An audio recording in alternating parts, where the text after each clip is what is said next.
Good morning everyone, myself Surya Chetana, presently working as Assistant Professor in Department of Chemistry, Maharaja Institute of Technology, Mysuru. Under VTU syllabus, we all know that we have ECE stream. Under ECE stream in module 1, we come across a topic based on materials and how are they classified. Today in this session I am going to talk about materials and how are they classified as conductors, insulators and semiconductors. Okay. Coming to materials, they are basically classified into three types. When it comes to materials, they are basically classified into three types. Among that, first one is conductors. First classification of materials is conductors. Second classification of materials is insulators. Second classification of materials is insulators. And lastly, the third classification of materials is semiconductors. Semiconductors is the third classification of materials. Materials are generally classified into three types. First one is conductors, second one is insulators and third is semiconductors. So what are conductors? As the name says, conductors. Conductors are the materials which conduct electricity. Conductors are the materials which conduct electricity. They conduct electricity because they allow electrons to pass through them. When the material can conduct electricity, materials can conduct electricity only when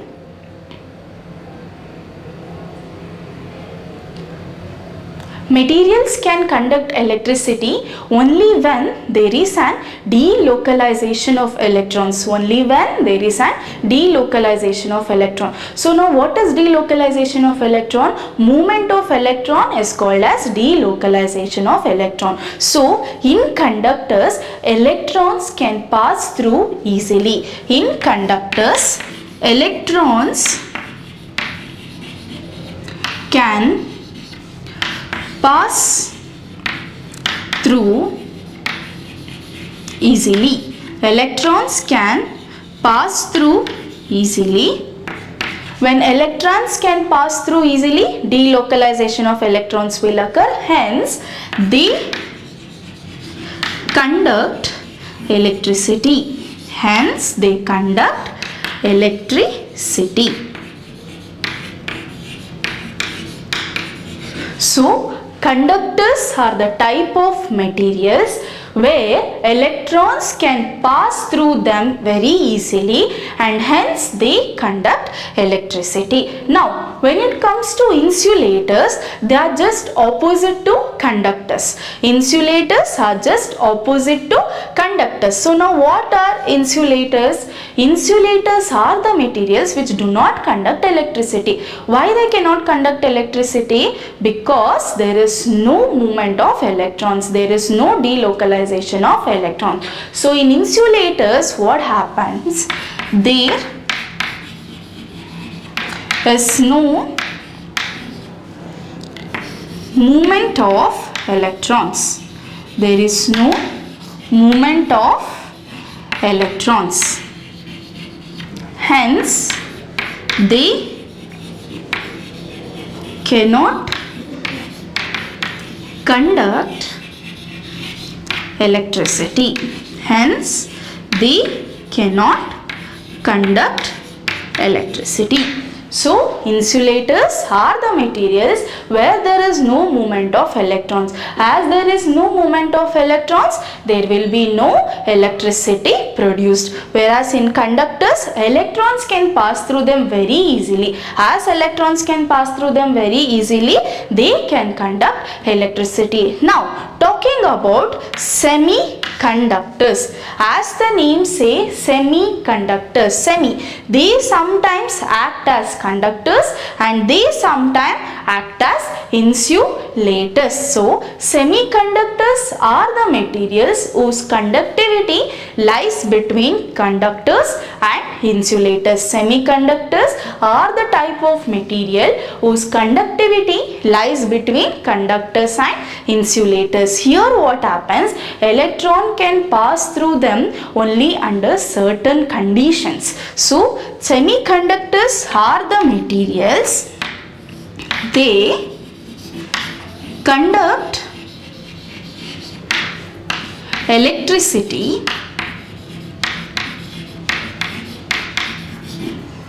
only under certain condition.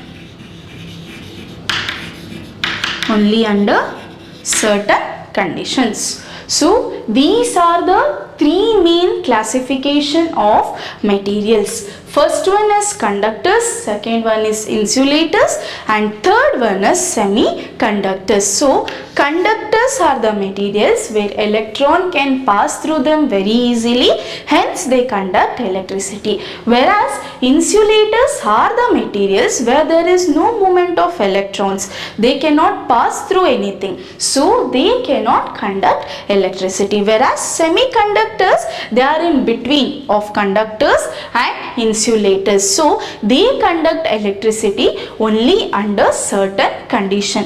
And these classification can be well studied based on the topic band gap. What is a band gap?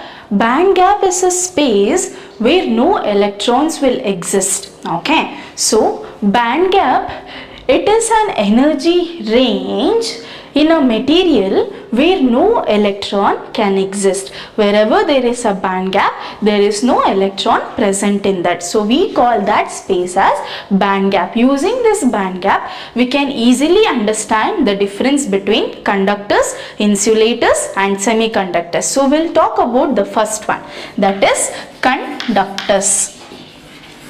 The first main classification of material is conductors. So when it comes to conductors, we have two energy levels. Conductors have two energy level. The lower energy level of an electron is called as valence band. The lower energy level of an electron is called as valence band. Here all the electrons will be present, and this is your energy range. This will be a energy range. So this one is called as lowest energy level of electron. Lowest energy level of electron.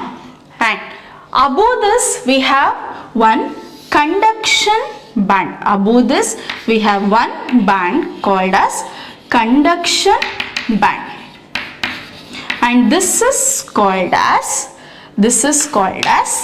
highest energy level of electron. This is called as highest energy level of electron. Highest energy level of electron. What happens in conductors, this valence band and conduction band are overlapped. In conductors, the valence band, that is the lowest energy level of electron, and the highest energy level of electron, that is conduction band, they are overlapped. Means what do you mean by overlap? There is no space between them. There is no distance created between them. Okay. So valence band and conduction band are overlapped completely. When they are overlapped completely, electrons which are present in the valence band can easily jump to conduction band. They can easily jump to conduction band.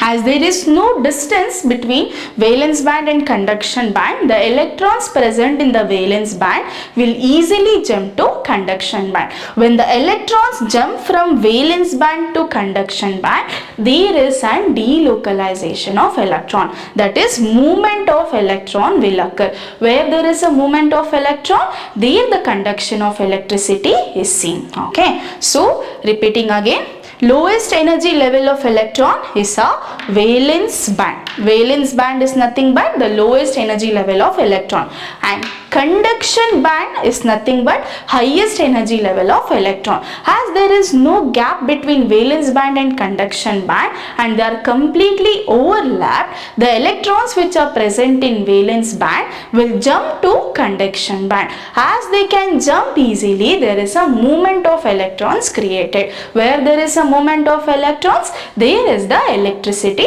presence. Okay, so listing out few points. First point you should list out as conductor is there is no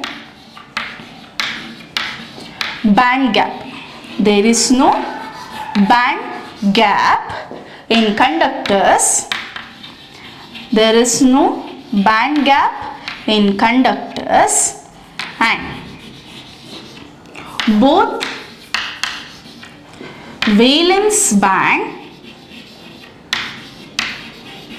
both valence band and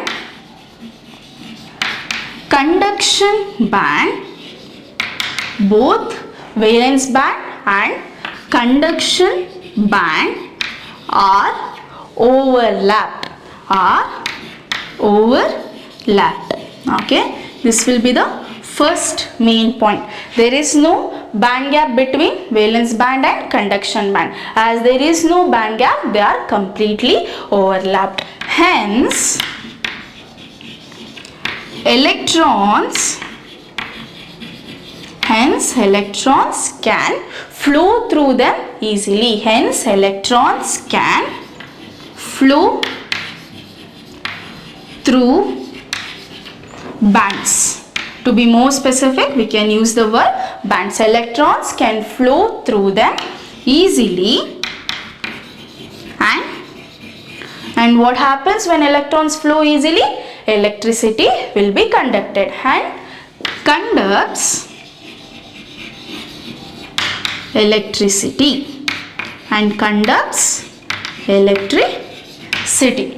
These are the two main points you should list out when it comes to conductors. So conductors are the first classification of material and we are supposed to draw one energy level diagram mentioning about band gap. So repeating again, what is a band gap? Band gap is an energy range in a material where no electron can exist. Where no electron can exist. When it comes to conductors, we have two bands. One is valence band, another one is conduction band. Valence band is the lowest energy level of electron, whereas conduction band is the highest energy level of electron. So as they are both overlap, the electrons from valence band will easily jump to conduction band. When there is movement of electron, electricity can be produced. That is what we have listed as points. The first point is there is no band gap in conductors. Hence what happens?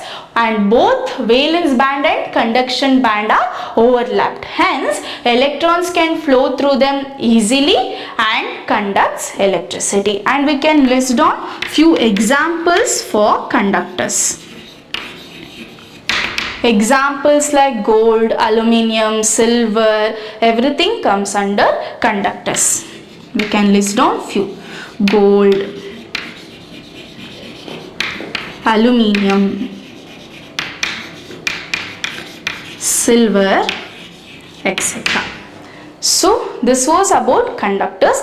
Next, in the similar way, we'll learn about insulators. The third type of classification of material is semiconductors. As the name says, semiconductors, it resembles half to conductors. Okay, they in semiconductors are the material whose conductivity lies between conductors and insulators. Semiconductors are the material whose conductivity lies between conductors and insulators, but their conductivity can be increased. Okay, so their conductivity can be increased by varying the temperature or by adding dopants. You have two ways to increase the conductivity of a semiconductor. First one is by varying temperature and second one is by adding dopants. Now what are these dopants? Dopants are the impurities. Okay, dopants are the impurities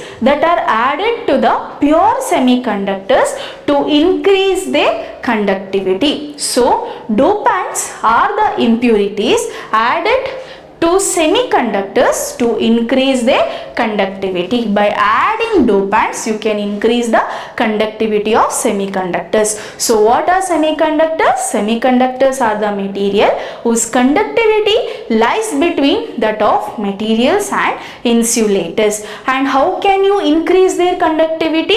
You can increase their conductivity by two ways. First one by varying temperature and second one is by adding dopants. So now what are dopants? Dopants are the impurities that are added to the pure semiconductors to increase their conductivity. Okay. Semiconductors, we have mainly two types of semiconductors. We have mainly two types of semiconductors. In that, first type of semiconductor is called as intrinsic semiconductor. First type of semiconductor is called as intrinsic semiconductor. And second type of semiconductor is called as extrinsic semiconductor. Extrinsic semiconductor. So now what is this intrinsic and extrinsic semiconductor? As I mentioned before, semiconductors can increase their conductivity by two ways. First way is by using temperature and second way is by adding dopant. So if a semiconductor's conductivity is increased by varying the temperature, we call them as intrinsic semiconductor. Okay, and if we vary the conductivity by adding dopants, then we call them as extrinsic semiconductors. So intrinsic semiconductors are the materials where the conductivity is increased by varying the temperature. In intrinsic, the conductivity of semiconductors, the conductivity of semiconductors is increased by varying temperature. Is increased by varying temperature.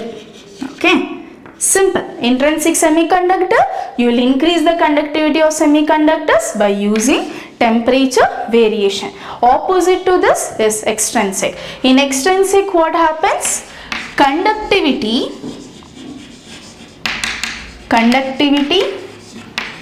of semiconductors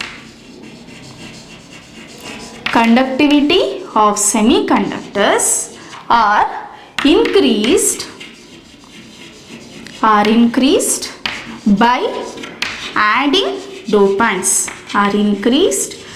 adding dopants. They are increased by adding dopants. So now what are dopants? As I mentioned before, dopants are the impurities that are added to pure semiconductors to increase their conductivity. Semiconductor is mainly divided into two types. One is extrinsic semiconductors, second one is extrinsic, first one is intrinsic semiconductor. In intrinsic semiconductor, conductivity of semiconductors is increased by varying temperature, whereas in extrinsic, conductivity of semiconductors are increased by adding dopants. And when it comes to extrinsic semiconductor, it is further divided into two types. First type is N-type semiconductors. Second type is P-type semiconductor. N-type semiconductor and P-type semiconductor. In extrinsic, we have two classification. First one is N-type, second one is p-type. So we'll learn what is n-type semiconductor and what is p-type semiconductor. Semiconductors, as mentioned before, they are classified into two types. One is intrinsic, another one is extrinsic. In extrinsic, again they are classified into two types. One is n-type and another one is p-type. First we learn about n-type semiconductors. In n-type semiconductors, this n represent or refers to negatively charged electrons. In n-type semiconductors, negatively charged electrons plays a major role. Hence we call them as n-type semiconductors. So here what you are doing is, first you will take a phosphorus which is pentavalent. Phosphorus which is pentavalent. Pentavalent means 5 electrons. Penta is 5. So phosphorus has 5 electrons and that is doped with silicon which is tetravalent. Tetra means 4. So phosphorus which is of 5 valence electron is being doped with silicon which is having 4 valence electron, and this silicon will donate the 4 electrons mutually forming covalent bond with other silicons. That is what I have drawn here. Okay, this silicon is sharing 2 electrons mutually forming a covalent bond with other silicons, and when it comes to phosphorus, they have 5 electrons, and these 5 electrons are mutually shared with silicon like this. Pentavalent phosphorus will share the 5 electrons mutually with the corresponding silicons, and it shares 1, 2, 3, 4. Only 4 electrons are being shared. So what happens to the one more electron of phosphorus? That one more electron of phosphorus is called as free electron, and that free electron will lie in the lattice of the silicon. This space is called as lattice. So what happens? Phosphorus, 4 electrons are mutually shared with silicons, but one more electron is left freely, and that free electron will lie in the lattice of silicon, and this free electron, sometimes it will be here, sometimes it will be here. Okay, so this free electron will have the free movement. Where there is a free movement, there is a delocalization of electron, and hence the conductivity of the n-type semiconductors can be increased. Okay, so simple. What we are doing is, we are taking phosphorus which is pentavalent is being doped with the silicon which is tetravalent, and this phosphorus can share only 4 electrons with the silicon because silicon has only 4 electrons to mutually bond, and one more electron is left freely. That free electron lies in the lattice of silicon. Okay, that free electron lies in the lattice of silicon, and this free electron will help having the increase in conductivity of semiconductors, and we can list down few points of n-type. The first point what you can tell is, in n-type semiconductors,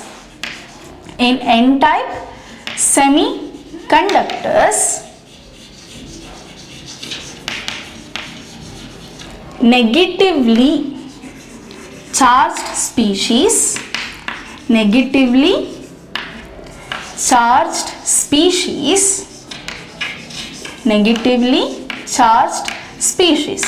Which is the negatively charged species? Negatively charged species are electrons. Negatively charged species, that is nothing but electrons, are responsible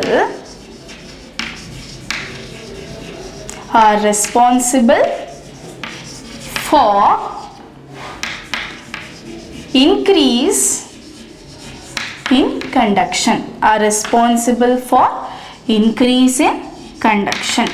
The first point you are supposed to write is about negative charge species, because that is why we call it as n-type. So the first point you can write it as, in n-type semiconductors, negatively charged species, that is nothing but electrons, are responsible for increasing conduction. Okay. For example, what you are doing? You are taking phosphorus. you can mention that phosphorus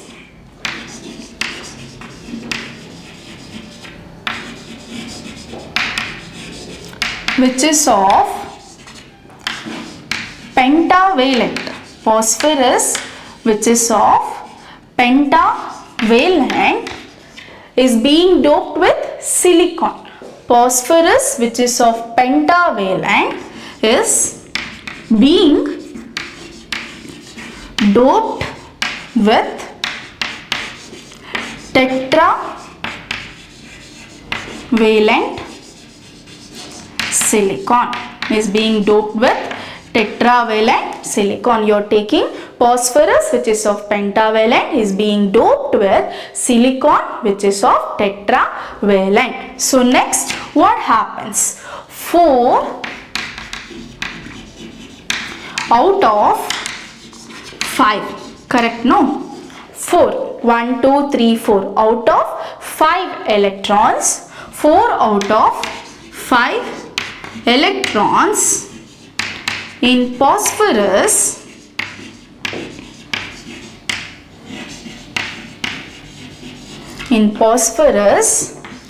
get bonded with 4 electrons of silicon. They get bonded with 4 electrons of silicon. And what happens? One more electron is left freely. One more electron of phosphorus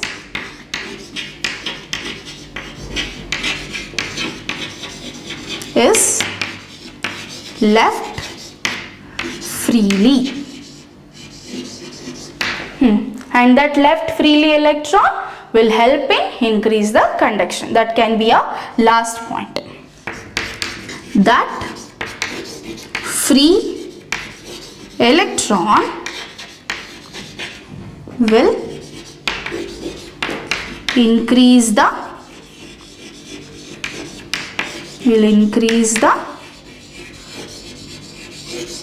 conductivity. Okay, so n-type semiconductors are the negatively charged species responsible for increase in conduction. In n-type semiconductors, what happens? Negatively charged species, that is nothing but electrons, are responsible for increase in conduction. And here one example we can take is phosphorus. Phosphorus which is pentavalent, that it has 5 valence electron, is doped with tetravalent silicon. Tetra means 4. Tetravalent silicon. Now what happens? 4 out of 5 electrons in phosphorus get bonded with the 4 electrons of silicon. So 4 will be bonded. One more electron of phosphorus is left freely, and that free electron will increase the conductivity of semiconductors. And while the question is asked, you are supposed to draw this diagram also. And that free electron is present in the lattice, and this free electron can move to other lattice also. Because of delocalization of electron, the conduction of n-type semiconductors can be increased. This was the first type of extrinsic semiconductor. Next type of extrinsic semiconductor is p-type semiconductors. So the second type of extrinsic semiconductor is p-type semiconductor. In p-type semiconductor, what we are doing is we are taking boron as a dopant. We are taking boron as a dopant, and boron is trivalent. Boron is trivalent. Tri means 3. They have only 3 valence electron, and boron which is of trivalent is being doped with silicon which is of tetravalent. Boron of trivalent is being doped with silicon of tetravalent. Now what happens? Boron has only 3 electrons, so it will share 1 electron to one silicon, 1 more electron to another silicon, 1 more electron to the third silicon. But when it comes to the fourth silicon, boron has no electron to share with the fourth silicon. Hence what happens? The empty space or the hole is being created. Hence the hole is being created because boron is electron deficient as they have only trivalent electrons. Well, so when the boron, which is a dopant, which is being doped with the silicon of +4, that is tetravalent electrons, they have only 3 electrons to share mutually, and the fourth space is left vacant, and this vacant is called as hole, and this hole is positively charged. So we call it as p type. Here p refers to positive charge. Now what happens for this hole? Sometimes this electron can jump. So after this electron gains, here the hole will be created. Here sometimes the electrons will jump here and the hole will be created. Now to satisfy this hole, this electron can also jump here. Here hole will be created. Next again maybe this electron will jump here, hole will be created. Like this the delocalization of electrons will start. Like this the delocalization of electrons will start. Where there is a delocalization of electron, there the increase in conductance can be seen. So what happens? Here you are taking boron as a dopant, which is trivalent. Tri means 3. 3 electrons are present, which is being doped with silicon, which is of tetravalent. When the boron of trivalent is being doped with silicon of tetravalent, they mutually start sharing the electron. So when they mutually start sharing the electrons, boron will share 1 electron to silicon, another electron to this silicon, third electron to this silicon, but they will not have any electron to share with the fourth silicon. Hence the hole will be created, and when the hole is created, then what happens? The adjacent electron will try to jump. When this electron jump here, the hole will be created. So to satisfy this hole, one more electron can be jumped. Hence the delocalization of electrons will continue on loop. When this delocalization of electron occurs, increase in conductance will be the result. So we can list out few points regarding p-type semiconductors. In p-type semiconductors,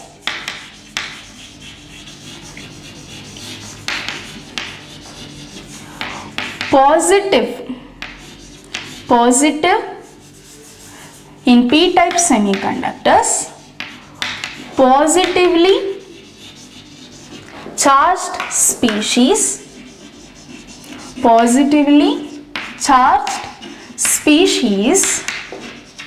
are responsible, positively charged species are responsible for conduction,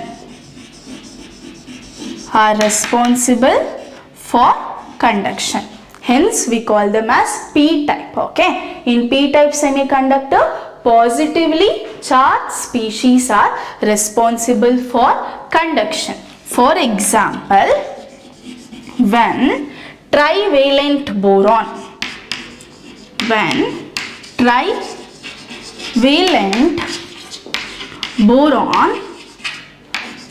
is doped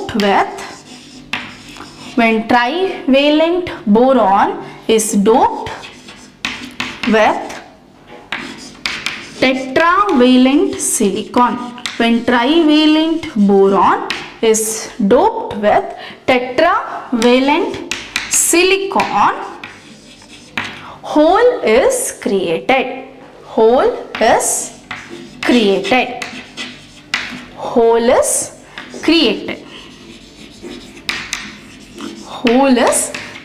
So when the hole is created, delocalization of electrons can be done. When delocalization of electron occurs, conduction increases. Hence, hole is responsible for delocalization.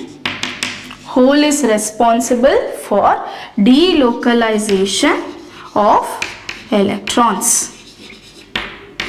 So the conduction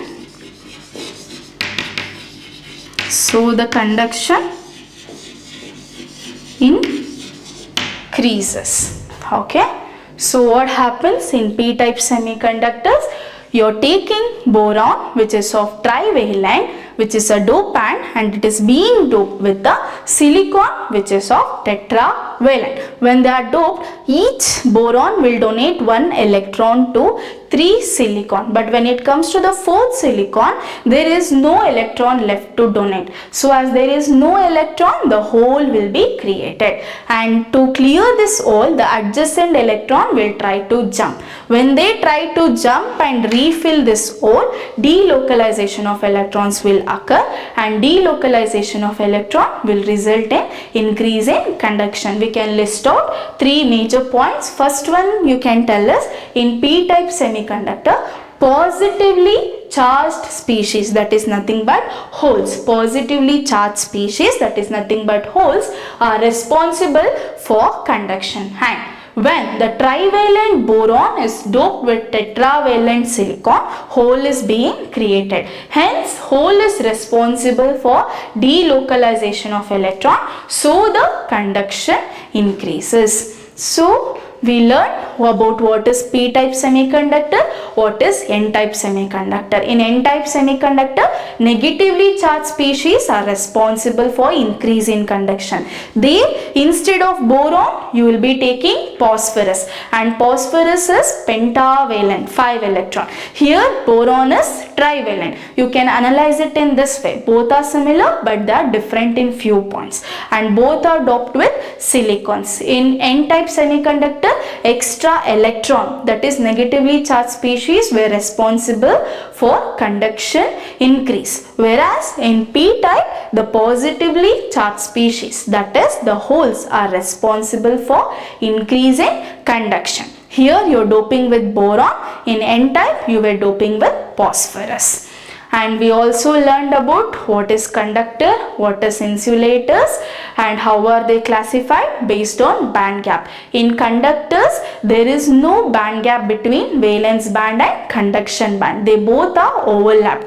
Whereas in insulators, there is a band gap between valence band and conduction band. So in conductors, as there is no band gap, electrons can flow easily and they can conduct electricity. In insulators, as there is a larger band gap, the electrons cannot flow easily, hence the electricity or the conduction is not possible. So we learned in this session about conductors, insulators, semiconductors. In semiconductors we have 2 types, one is intrinsic, another one is extrinsic. Again they are classified into 2 types, that is n-type semiconductor and p-type semiconductor. And we also learned about how is dopants and how you can increase the conductivity of semiconductors.